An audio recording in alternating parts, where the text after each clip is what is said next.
మానవుడు కాకుండా ఇంకే రూపంలో ఉన్నా కూడా వచ్చే అవకాశం లేదు. పశుపక్షాదులుగా ఇంకే విధంగా ఉన్నా కూడా, ఏ శరీరంలో ఉన్నా కూడా హరినామ సంకీర్తనం వినేటువంటి అదృష్టం కానీ, హరికథ శ్రవణం చేసేటువంటి అదృష్టం కానీ, భగవన్ నామంలో తన్మయత్వం చేసేటువంటి అదృష్టం కానీ మిగతా వాటికి లేదు. కేవలం మానవుడికి ఉంది. కాబట్టి మానవ జన్మ ఎత్తినందుకు అందరూ ధన్య చెప్పారు. అందులో సత్సంగానికి వచ్చిన వాడు ఇంకా అదృష్టం. అందరూ చేతులు జోడించండి. దేవాది దేవుడు జగన్నాథుని మనసులో స్మరణ చేసుకుంటూ చెప్పేటువంటి మంగళకరమైన శ్లోకాన్ని విని మీరు చెప్పే ప్రయత్నం చేయండి. ఉచ్చారణ దోషం లేదు. ఖచ్చితంగా అందరూ చెప్పే ప్రయత్నం చేయండి. ఓం నమో భగవతే వాసుదేవాయ. ఓం నమో భగవతే వాసుదేవాయ.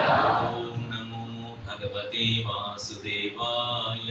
ఓం నమో భగవతే వాసుదేవాయ. నారాయణం నమస్కృత్యం నరం చైవ నరోత్తమం దేవీం సరస్వతీం వ్యాసం తతో జయాముదీరయే నష్టప్రాయేషు అభద్రేషు నిత్యం భాగవత సేవయా భగవతే ఉత్తమ శ్లోకే భక్తిర్భవతి నైష్ఠికీ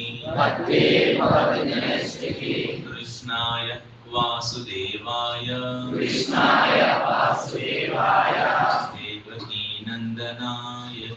దేవకీ నందనాయ చ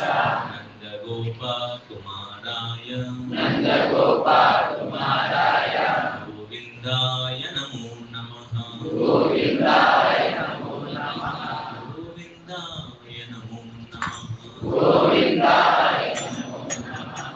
హరే కృష్ణ. భగవంతుడు శ్రీకృష్ణుడు తన ఎదురుగా ఉండేటువంటి అర్జునుడికి ధర్మ సంకటం జరిగినప్పుడు, వచ్చినప్పుడు, తన ధర్మం ఏంటో తెలియని పరిస్థితి ఏర్పడినప్పుడు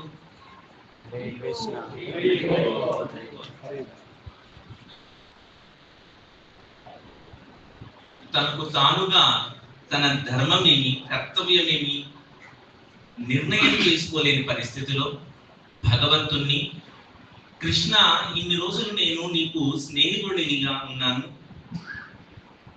లేదు బాబా భావమర్థనము, కానీ ఈ రోజు నీవు ఈ క్షణాన నాకు గురువుగా నేను నీకు శిష్యుని. బంధుత్వము లేదు, మిత్రుత్వము లేదు. అక్కడ సంబంధం ఏమి ఏర్పడింది? గురువు శిష్యుల సంబంధం. బంధువుగా దిశానిర్దేశం చేయలేదు, మిత్రుడిగా దిశానిర్దేశం చేయలేదు.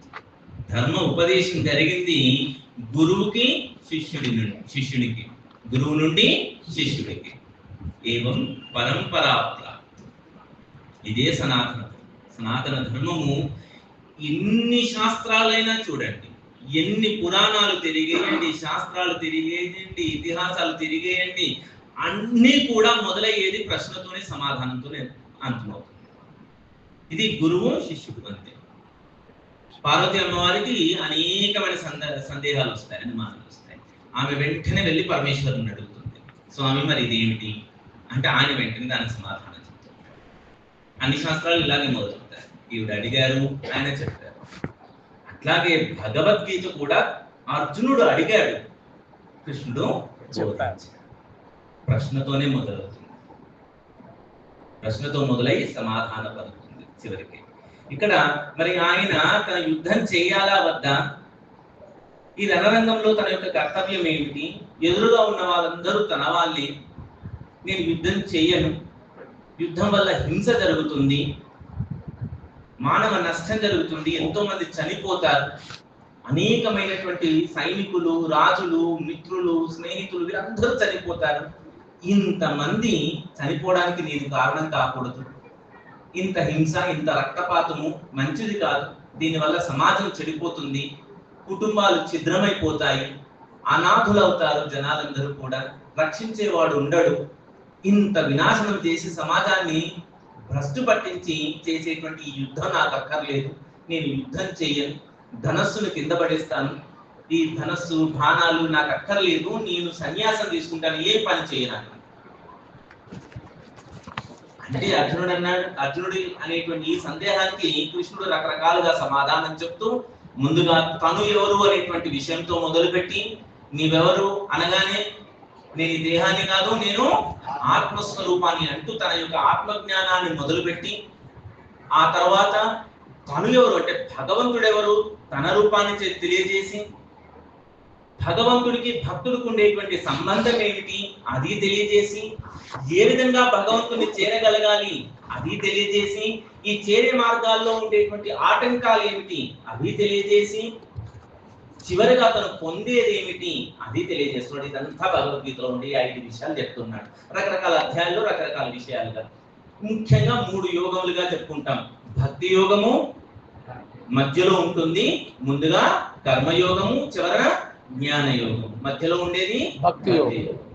విలువైనది మధ్యలో పెట్టారు. ఈ 3 యోగముల ద్వారా, యోగము అంటే కలవడము అనేది. ఎవరు కలవాలండి? ఆత్మ పరమాత్మను కలవడం. అన్ని ఇతిహాసాలు, పురాణాలు, శాస్త్రాలు ఏది చేసినా సనాతన ధర్మంలో అన్ని ఏది తెరిచి చూసినా చెప్పేది ఇది, ఆత్మ పరమాత్మను చేరడం ఎట్లా అనేదే శాస్త్రం అంటే. మన జీవిత గమ్యమే అది. మరి ఇంతగా చెబుతూ చివరి అంకానికి వచ్చేసాను, 18వ అధ్యాయానికి వచ్చారు. దాన్ని సన్యాస యోగము, మోక్ష సన్యాస యోగము అంటారు ఆచార్య. ఇక్కడ ప్రభుపాదుల వారు చెప్తున్నారు, ఇది ఉపసంహారం, ఇంకా అయిపోయింది. కన్క్లూజన్కి వచ్చేసి therefore hence proved అని రాస్తాం కదా లెక్కల్లో, అట్లా ఇక్కడ కన్క్లూజన్ చెప్తున్నారు, ఉపసంహారం చేస్తున్నారు. సన్యాసం యొక్క పరిపూర్ణత్వం చెప్తున్నారు. అంటే నేను సన్యాసిని అవుతాను అని అర్జునుడు మొదలు పెట్టారు, భగవంతుడు సన్యాసి కా అని చెప్తున్నాడు. అదేమిటి అంటే యుద్ధం చేయొద్దన్నాడా? మరి సన్యాసి యోగం ఎందుకు పెట్టారు చివరికి? సన్యాసం అంటే, సన్యాసి అంటే ఏమోనండి, మాకు సన్యాసి అంటే తెలుసు, సన్యాసి అంటే తెలియదు. భౌతిక ప్రపంచాన్ని త్యజించినవా? ప్రపంచంలోనేగా ఉండాలి. మోహమాయ లేనివాడు సన్యాసి. ఈ ప్రభుత్వకి అసలు మోహం లేదు, మాయ లేదు, సన్యాసి అయిపోయినట్టేనా? అప్పుడే సన్యాసి అంటున్నాడు, ఇప్పుడే చదువుకుంటున్నాను, చాలా కళలు ఉన్నాయి, ఏమేమో చేద్దామనుకున్నాం, సన్యాసం ఇప్పుడు అక్కర్లేదు, ఎప్పుడూ అక్కర్లేదు. సన్యాసం అంటే అర్థం తెలుసుకుందాం. సత్ న్యాసము, 2 పదాలు ఇక్కడ ఉన్నాయి. సత్ న్యాసం. సత్ అనగానే గుర్తుపెట్టుకోవాలి, ఓం తత్ సత్, ఇవి ఎవరికి సంబంధించిన పదాలు? భగవంతుడు. సత్ అంటే భగవంతుడు, న్యాసము అంటే అర్పించడం. ఎవరికయ్యా అర్పించాలి అంటే భగవంతుడికి అర్పించాలి. చక్కటి శ్లోకం చూసుకున్నాం మనం, యత్ కరోసి యదశ్నాసి యజ్జుహోసి దదాసి యత్ తత్కురుష్వ మదర్పణ. నువ్వు ఏది చేసినా సరే, ఏమి తిన్నా సరే, ఏది దానము జరిగినా సరే, ఏ యజ్ఞము చేసినా సరే, నువ్వు ఏ కార్యక్రమము ఏ కర్మమును వరించినా సరే, అదంతా కూడా నా కొరకే, అంటే భగవంతుని కొరకే చేయాలి. అదే సన్యాసం. నీవు చేస్తున్నటువంటి నీ నిజ జీవితంలో పొద్దున లేచి నుండి నీ జీవితంలో నువ్వు చేసే ప్రతి పనిని కూడా భగవదర్పణముగా చేసినావా, సన్యాసం చేసినట్టే. ఇది నా కొరకు కాదు, ఇది నాది కాదు, నాది కాని దానిది, నా కొరకు కాని దానిని నేను చేస్తున్నాను భగవంతుని కొరకు, భగవంతునిదిగా చేస్తున్నాను, ఫలితము ఆయనదే. చెప్పడం చాలా తేలిక, ఈ పని నాది కాదు భగవంతుడిది, ఇది నా కోసం చేయట్లేదు భగవంతుడి కోసం చేస్తున్నాను, ఫలితం భగవంతుడిదే, సంతోషం, నాకు ఇంకేం బాధ, నాది కానప్పుడు నాకు బాధ ఎందుకు? నా వేలు తెగింది అన్నప్పుడు నాది తెగింది వేలు, ఆయనకేం తెగలేదు కదా, ఆయన బాధలేదు, బాధ నాది. పని నాది కానప్పుడు ఫలితము నాది కాదు, ఫలితం నాది కానప్పుడు బాధ నాది కాదు. చెప్పడం చాలా తేలిక, కానీ మనం అలా చేయగలుగుతామా? అదే సమస్య. చేయలేము కాబట్టే చేయాలనే పూనిక కోసము చేసేటువంటి సంకల్పం మనలో వచ్చి చేసేటువంటి కార్యక్రమంలో మన నిష్ఠ అలాగే నిలబడడం కోసమే సత్సంగాలు రావడం అంతా. ఇక్కడ భగవంతుడు సన్యాస యోగం అంటే సత్న్యాసము, సర్వము భగవదర్పణముగా చేయగలగడమే సన్యాసం. దాని యొక్క ఉద్దేశం ఏమిటి, ఏ విధంగా ముగిస్తున్నాడు అనేటువంటి విషయము రాబోయే 1 లేదా 2 తరగతుల్లో చాలా ఘనంగా మనం భగవద్గీతను చక్కగా ఈ అధ్యాయం ఈ అంకాన్ని ఒక 2 ఏళ్ల క్రితము మొదలు పెట్టాను, ఇప్పుడు పూర్తవుతుంది. మనం చేద్దాము. ఇప్పుడు ఈ రోజు భగవంతుడు అర్జునుడికి చెప్పినటువంటి శ్లోకం ఏమిటి, ఏమని చెప్పాడు, ఎందుకు అది, దానివల్ల మనకు వచ్చేటువంటి లాభం ఏంటి, మన జీవితంలో ఏ విధంగా దాన్ని మనం పాటించవచ్చు తెలుసుకునే ప్రయత్నం చేద్దాం. చేయాలంటే భగవద్గీత 18వ అధ్యాయము ఉపసంహారము సన్యాసం యొక్క సంపూర్ణత్వము, ఇందులో 61వ శ్లోకం, 18వ అధ్యాయము 61వ శ్లోకాన్ని మనం ఈరోజు చర్చించే ప్రయత్నం చేద్దాం. ముందుగా నేను చెప్తాను, అందరూ తిరిగి చెప్పేటువంటి ప్రయత్నం చేయండి. ఉచ్చారణ దోషం ఉందని భయపడనక్కర్లేదు, అటు ఇటుగా ఉన్నా తప్పు లేదు, ఖచ్చితంగా చెప్పే ప్రయత్నం. ఈశ్వరః సర్వభూతానాం, ఈశ్వరః సర్వభూతానాం, ఈశ్వరః సర్వభూతానాం, ఈశ్వరః సర్వభూతానాం, హృద్దేశేర్జున తిష్టతి, హృద్దేశే అర్జున తిష్టతి, హృద్దేశేర్జున తిష్టతి, హృద్దేశర్జున తిష్టతి. ఈశ్వరః సర్వభూతానాం, ఈశ్వరః సర్వభూతానాం, హృద్దేశేర్జున తిష్టతి, హృద్దేశర్జున తిష్టతి. భ్రామయన్ సర్వభూతాని, భ్రామయన్ సర్వభూతాని, భ్రామయన్ సర్వభూతాని, భ్రామయన్ సర్వభూతాని, యంత్రారూఢాని మాయయా, యంత్రారూఢాని మాయయా, యంత్రారూఢాని మాయయా, యంత్రారూఢాని మాయయా. ఈశ్వరః సర్వభూతానాం, ఈశ్వరః సర్వభూతానాం, హృద్దేశేర్జున తిష్టతి, హృద్దేశర్జున తిష్టతి.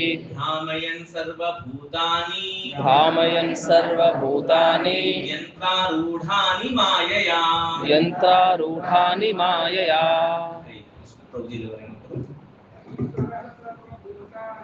ఈశ్వరః సర్వభూతానాం, హృద్దేశార్జున తిష్టతి,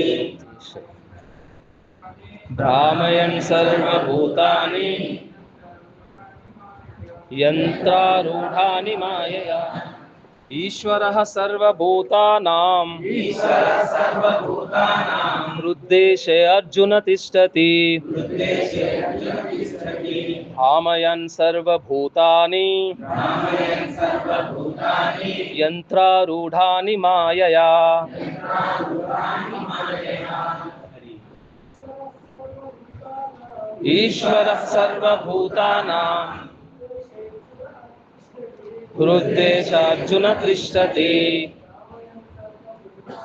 భ్రామయన్ సర్వభూతాని, యంత్రారూఢాని మాయయా. హరి బోల్. ఈశ్వరః సర్వభూతానాం, హృద్దేశార్జున తిష్టతి, భ్రామయన్ సర్వభూతాని, యంత్రారూఢాని మాయయా. హరి బోల్. భగవంతుడు ఇక్కడ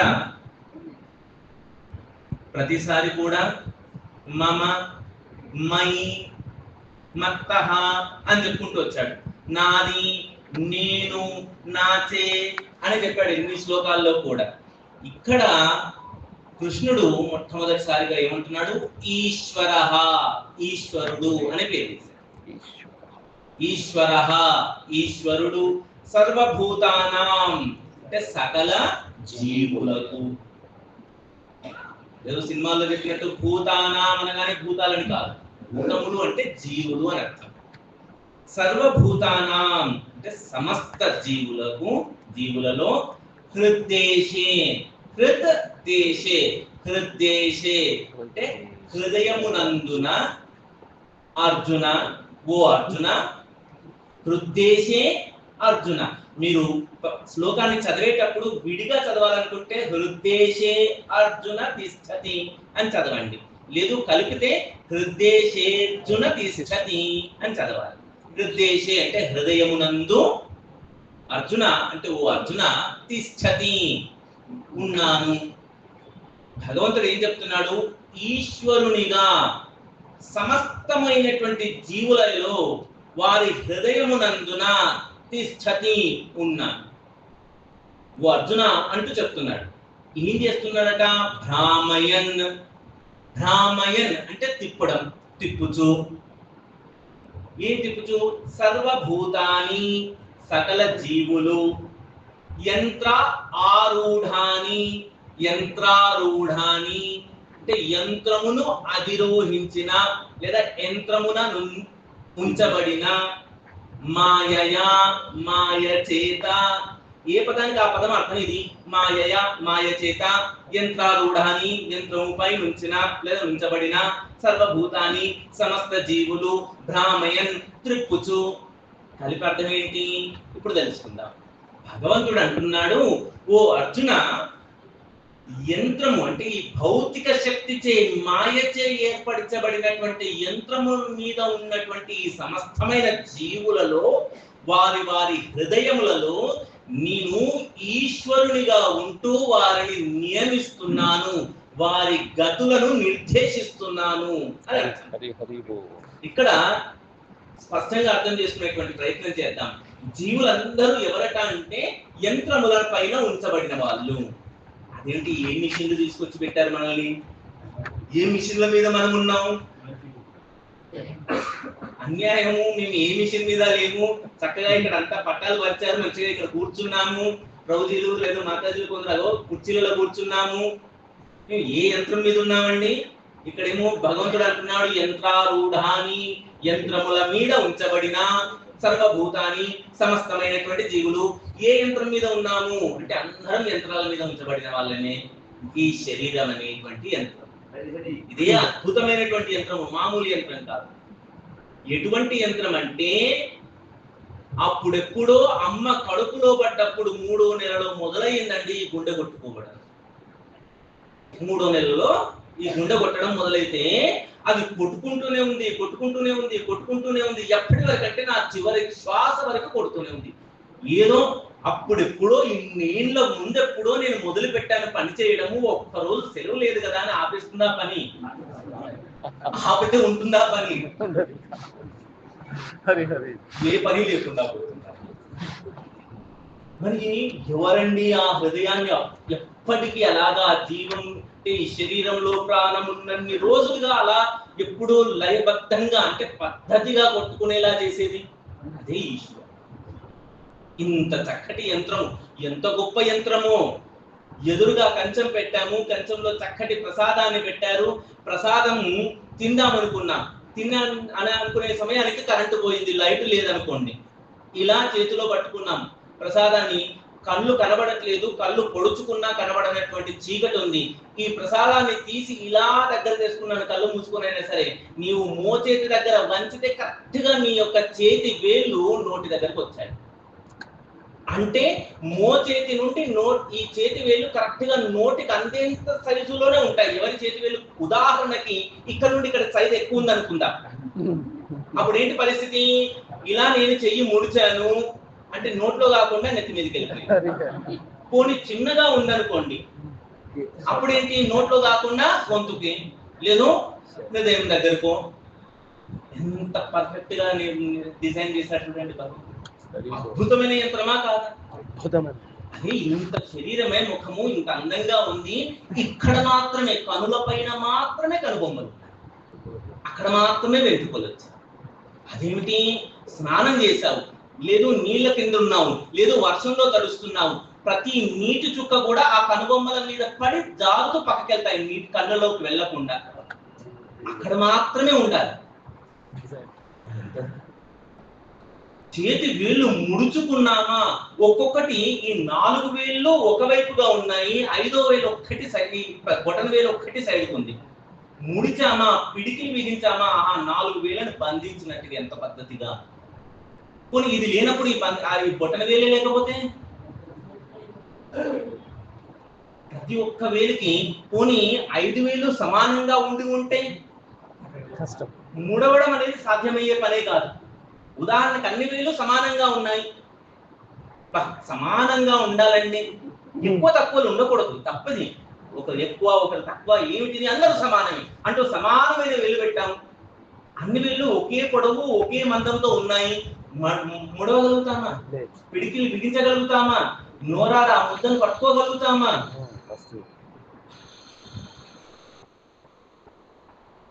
ఇంత పద్ధతిగా ఇంత పర్ఫెక్ట్ గా డిజైన్ చేయబడింది.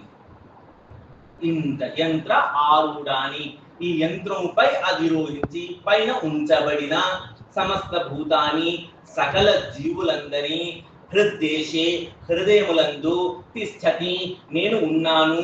ఎలాగా? ఈశ్వరః, ఈశ్వరునిగా ఉన్నా. అంటే ప్రతి ఒక్కరి హృదయంలో ఉండేటువంటి తత్వము, భగవతత్వం ఏ విధంగా ఉందండి? ఈశ్వరునిగా ఉంది. ఎందుకు ఈశ్వరునిగా ఉంది?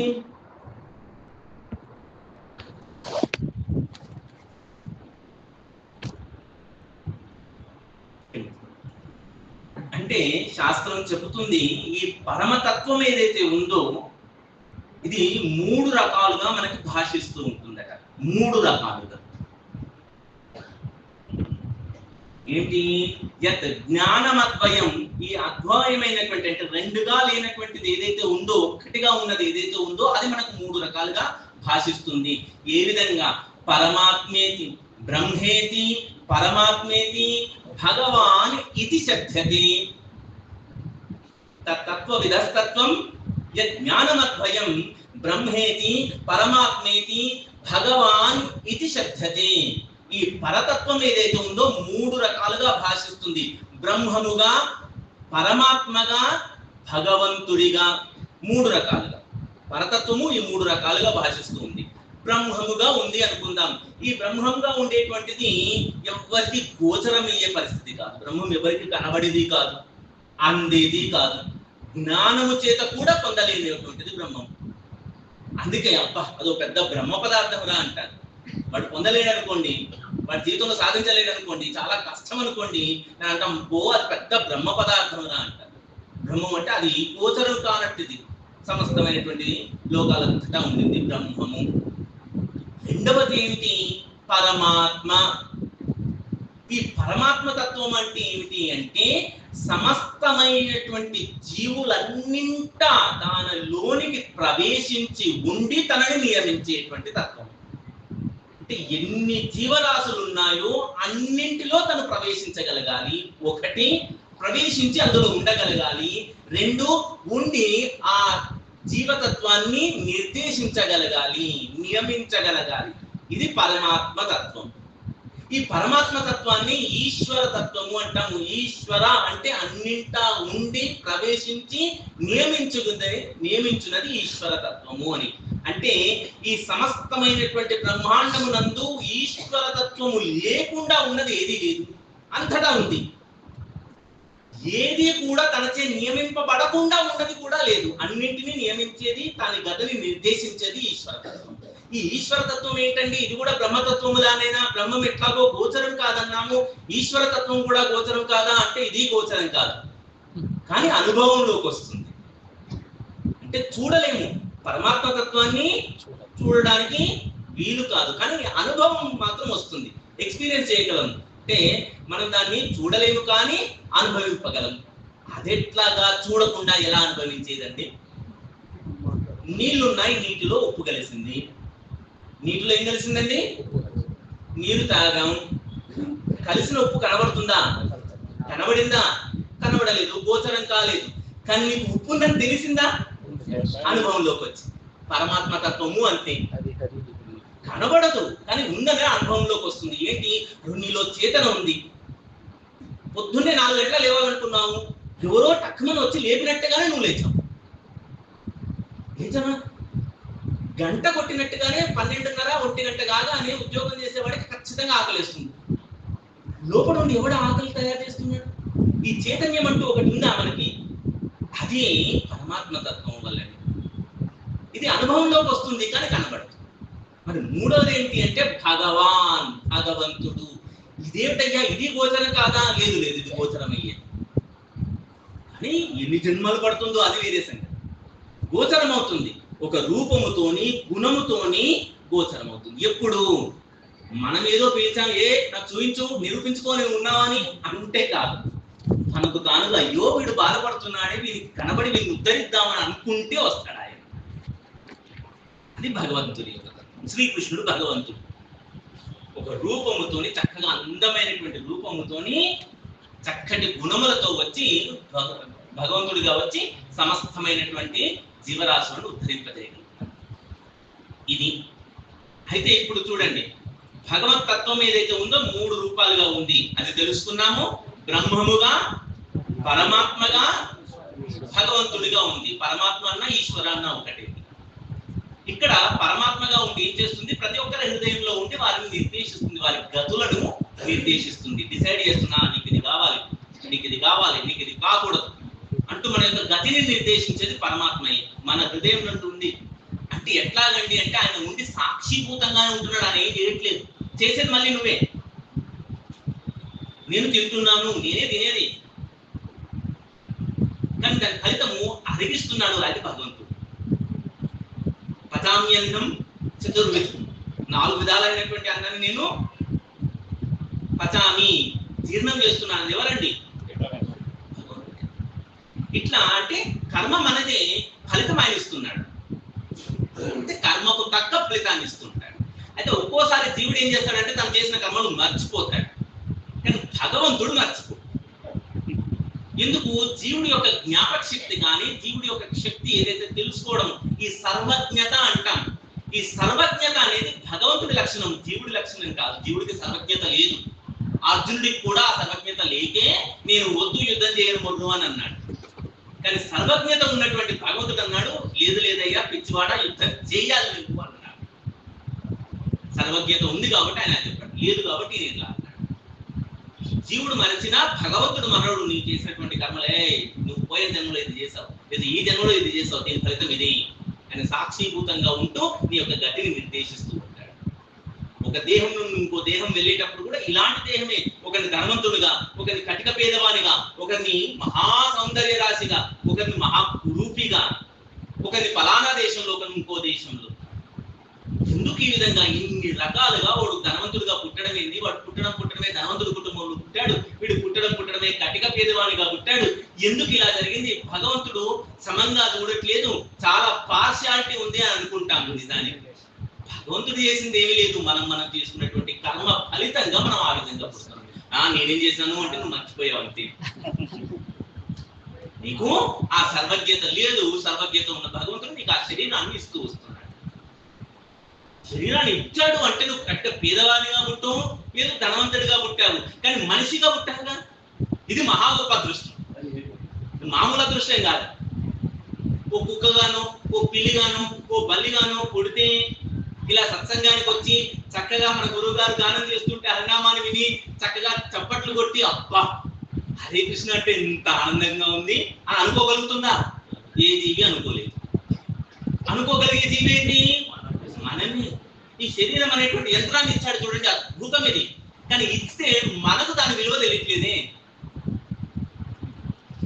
నిజంగా తెలియట్లేదు. ఇట్లాగే ఒకటి తెలియలేదు. వాడు మహాపేదవాడు, పెద్ద కుటుంబం, గంపెడంత సంసారం, గంపెడంత పిల్లలు. సంసారం అనగానే అర్థం చేసుకోండి, సంసారము అంటే మనం జీవిస్తున్నంతా సంసారమే. దీన్ని సాగరంతో పోలుస్తారు. సరే, వీడికి మహా పెద్ద కుటుంబము, పిల్లలు, భార్య, కష్టాలు అన్నీ ఉన్నాయి. ఇది లేదు అనడానికి లేకుండా డబ్బు తప్ప ఏదో కొద్ది గొప్ప వస్తుంది, కానీ నానా కష్టాలు పడుతున్నాడు నా బొద్దువాడు. వాడు అదృష్టం ఏంటో, వాడు ఉండేటువంటి ఊరికో సాధువు వచ్చారు పెద్ద ఆయనలాగా. వీడు అదృష్టం బాగుంది, పోయి కాళ్ళ మీద పెట్టాడు. స్వామి స్వామి నన్ను రక్షించాలి నువ్వే. ఏరా బాబు ఏం కావాలి నీకు అని అన్నాడు. నాకు చాలా కష్టాలు ఉన్నాయండి, ఇంతమంది పిల్లలు ఉన్నారు, వాడిని సెటిల్ చేయాలి, సెటిల్ చేసేవాడు ఇలా ఉన్నాడు, సెటిల్ చేయని వాడు అలా ఉన్నాడు. ఈ అమ్మాయికి పెళ్ళయింది, ఈ అమ్మాయికి పెళ్లి కాలేదు, పెళ్ళైన అమ్మాయికి ఈ కష్టము, పెళ్లి కాని అమ్మాయికి ఈ కష్టము, ఉద్యోగం వచ్చిన కొడుకు ఈ కష్టము, ఉద్యోగం రాని కొడుకు ఈ కష్టము, ఇన్ని ఉన్న నా భార్యకి ఆ కష్టము, అవన్నీ ఉన్నా నాకు ఇన్ని కష్టాలు. ఇవన్నీ తీరిపోవాలంటే నాకు ఆలోచించిన దాన్ని బట్టి ఏంటంటే ఇన్ని కష్టాలు పోవాలంటే డబ్బే కావాలి. అంతేగా ధనం మూలం నేను అనకు ముందుకే చెప్పేసి అని అనుకున్నాడు ఆయన. ధనమే కావాలా? ధనమేనా అన్నిటికి మూలం? బాగా గుర్తుపెట్టుకోండి, ధనమేనా అన్నిటికి మూలం, నిజమే. దాన్ని సరిగా వాడితే ధనం ఆర్జించడం తప్పు కాదండి. అట్లాంటి అందరూ సన్యాసులు అవ్వాలి. కానీ కృష్ణుడు అర్జునుడికి ఆ విషయం చెప్పలేదు. ఆయన సన్యాసి అయితే తిట్టాడు, సన్యాసి కావద్దు, యుద్ధం చేయబోయి. ఇదంతా కూడా దౌర్బల్యం, పిరికివాడు మాట్లాడే మాటలు, చెడ్డ పేరు తెచ్చుకోవాలనుకునేవాడు మాట్లాడే మాటలు. ఇది హృదయ దౌర్బల్యం. ఇలాంటి మాటలు మాట్లాడకూడదు. ఏమిటది? నీ పన్ను చేయాల్సిందే అని భగవంతుడు చెప్పింది. అయితే ఇక్కడ ఈ పేదవాడు ఏమన్నాడు, నాకు ఇన్ని కష్టాలు ఉన్నాయండి స్వామి, మీరు గొప్ప సాధువుల్లా ఉన్నారు, సిద్ధుల్లా ఉన్నారు, ఏదో శక్తి ఉంటుందిగా, నా కష్టాలు తీరిపోయే మార్గం చెప్పండి అన్నాడు. ఏంట్రా ఎట్లా తీరుతుందంటే, నాకు బాగా డబ్బు కావాలండి, ధనం కావాలి అని అన్నాడు. సరే ఓ పని చేస్తాను, నా దగ్గర ఒక స్పర్శమని ఉంది. ఏమండి? మణి, స్పర్శమని. ఏంటయ్యా అందరికీ తెలుసు, స్పర్శమని లోహాన్ని కట్టి ఇనుముకి తాకిస్తే అది బంగారం అయిపోతుంది అన్నా. అయితే ఇవ్వండి ఇవ్వండి గురువు గారు అన్నా. తప్పకుండా ఇస్తానయ్యా, కాకపోతే ఒక్క కండిషన్. ఫ్రీ అని రాసి చిన్న స్టార్ మార్క్ పెడతారు, కండిషన్ సప్లై. సంవత్సరం మాత్రమే గడువు. నేను పలానా యాత్రకు వెళ్తున్నాను, వెళ్ళి ముగించుకొని యాత్ర ముగించుకొని వెనక్కి వస్తాను నడుచుకుంటూ. సంవత్సర కాలం పడుతుంది, నేను సంవత్సరం తర్వాత వస్తాను, నా నాకు ఏం చేయాలి, ఇచ్చేయాల్సింది. తప్ప సంవత్సరం ఎందుకు స్వామి, మీరు ఇట్లా చూడండి ఫస్ట్. మనకు అదే అనిపిస్తుంది కదా, ఇట్లా చూడండి ఫస్ట్. అసలు సంవత్సరం అవసరమా? సంవత్సరం అంటే ఏంటి? 365 రోజులు, రోజుకి 24 గంటలు, గంటకు 60 నిమిషాలు, నిమిషానికి 60 సెకండ్లు. అబ్బో, ఇన్ని గుణించుకుంటే ఇంత పెద్ద నెంబర్ అవుతుంది. మీరు ఇచ్చి చూడండి, గంటకే. రోజు కూడా అత్యుత్సాహంగా ఉన్నారు. ఆయన గంట చాలండి, మీకు సంవత్సరం అంటున్నారు కదా, సరే ఇవ్వండి అన్నాడు. అనగానే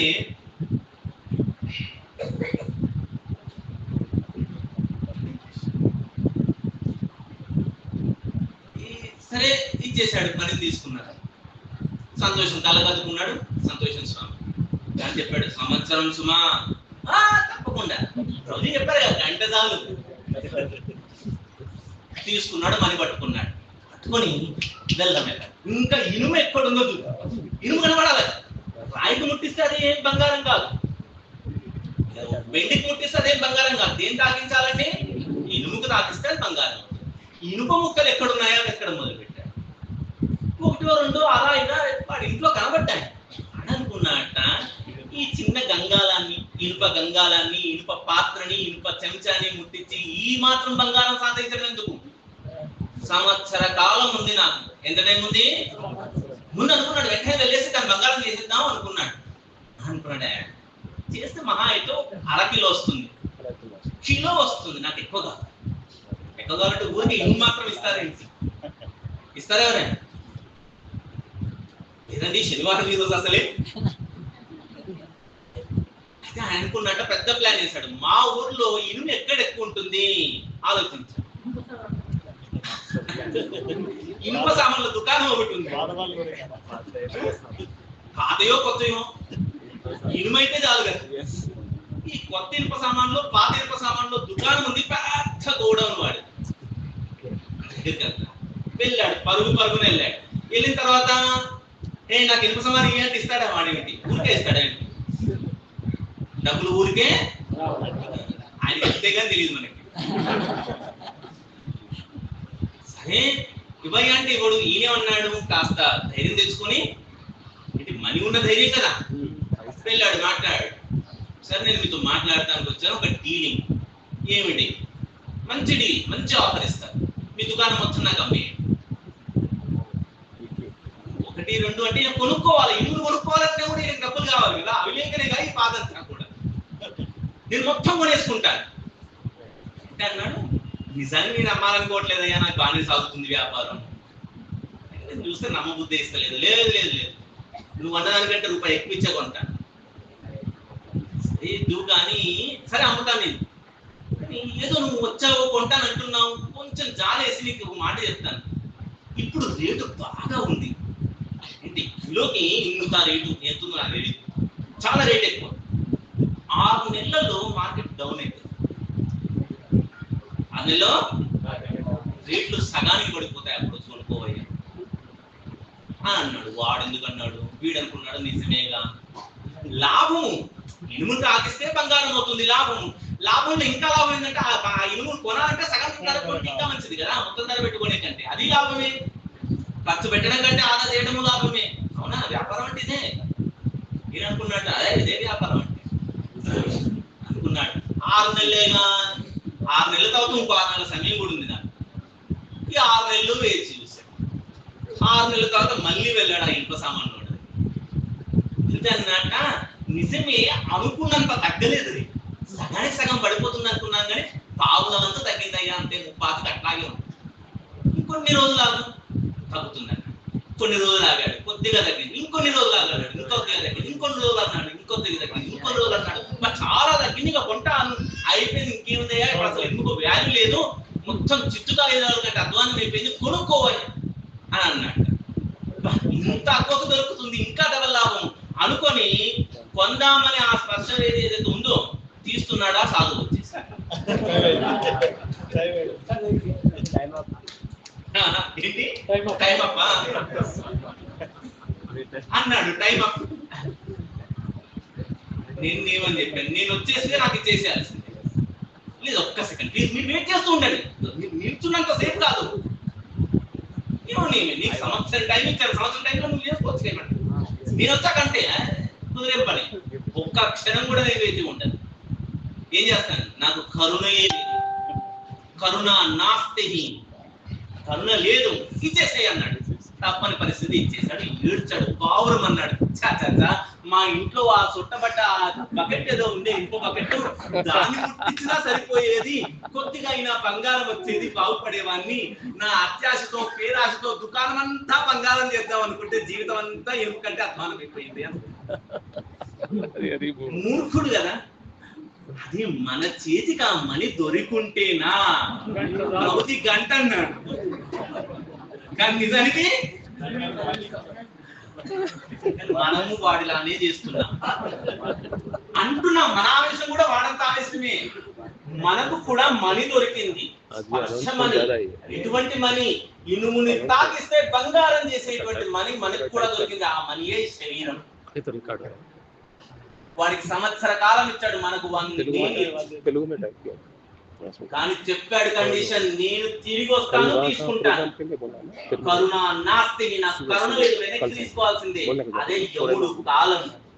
యమస్య కరుణ నాస్తి, కరుణ ఉండదు. వాడు వచ్చిన చాలా, అరే ఒక్క సెకండ్ ఆగవయ్యా, మా పిల్లలకి చిన్న విషయం చెప్పాలి, నేను చెప్పలేదు, నేను ఆస్తి సంపాదించి పలానా బ్యాంకులో పెట్టాను, నాకు పాస్వర్డ్ చెప్తాను వాళ్ళకి, కనీసం అందులో ఉందని చెప్తాను అన్నా కానీ ఎముడు ఆగుతాడా?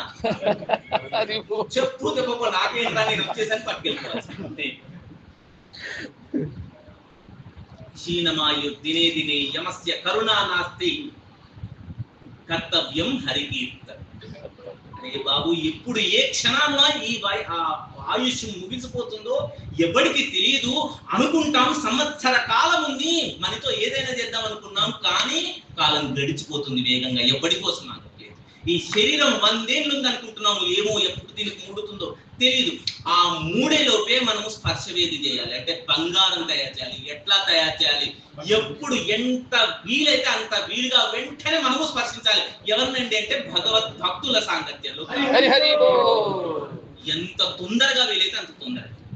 ఎప్పుడు ప్రహ్లాదుడు అంటాడు, నువ్వు పుట్టినప్పటి నుండి నీకు ఎప్పుడో వచ్చినప్పటి నుండి మొదలు పెట్టావయ్యా భక్తిని. ఎవరికి తెలుసు ఎప్పుడు ఏమైతుందో.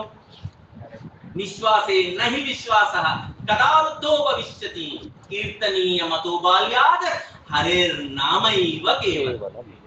ఈ ఉచ్ఛ్వాస నిశ్వాసాల మీద విశ్వాసం పెట్టుకోకు, ఇది ఎప్పుడు ఆగిపోతుందో ఎవరికి తెలుసు. కాబట్టి బాల్యము నుండే నీకు నోరు తెరిచి మాట్లాడగలిగిన ఆ క్షణం నుండి మొదలు పెట్టు. హరి నారాయణ గోవింద వాసుదేవ హరే కృష్ణ కృష్ణ కృష్ణ హరే హరే హరే రామ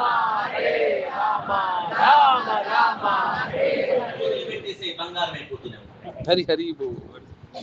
కాబట్టి ఆ మూర్ఖుడిలా సంవత్సరం ఉంది రేటు తగ్గుతుందని వృధా చేయకుండా యంత్రారూఢ అని ఈ చక్కటి యంత్రం మనకు ఈ శరీరాన్ని భగవంతుడు మనకి ఇచ్చాడు, దీన్ని సరిగ్గా వాడుకుందాం. ఆ వాడుకోవడం పైగా మన యొక్క గతిని నిర్దేశించేది భగవంతుడే అని చెప్పాడు కాబట్టి భగవంతుడికి మనము శరణాగతి చేయాల్సి ఉంటుంది.